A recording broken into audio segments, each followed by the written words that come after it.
மகர ராசி அன்பர்களே, ஆணி மாதம்னு சொன்னால் சூரியன் வந்து மிதுனத்தில் சஞ்சரிக்கிற மாதம்.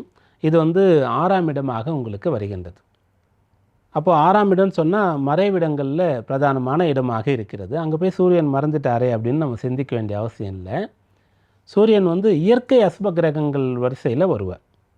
அதனால் அவர் வந்து 3, 6, 11, 10ஆம் இடங்களில் இருந்தாலும் கூட பலனாகத்தான் சொல்லப்பட்டு இருக்கின்றது. அதனால் அது வந்து நல்லது. மற்றொன்று, உங்கள் ராசிக்கு அவர் வந்து அஷ்டமாதிபதி, 8ஆம் அதிபதி 6ஆம் இடத்திற்கு வருகின்றார் அப்படின்னு சொல்லக்கூடிய ஒரு விஷயம். அப்படி இருக்கும்போது உங்கள் ராசிக்கு 12ஆம் அதிபதி குரு. அப்போது அந்த 8ஆம் அதிபதியும் 12ஆம் அதிபதியும் சேர்கிறார்கள். 6ஆம் அதிபதி யார்? புதன்.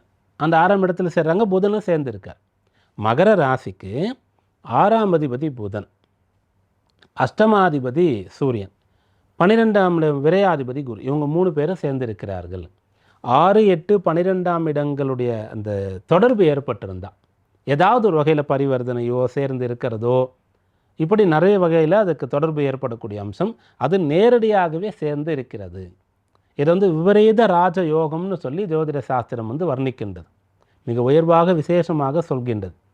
அதனால் மகர ராசி என்பர்கள் இந்த மாதத்தில் ராஜயோகம் பெறுகிறீர்கள்.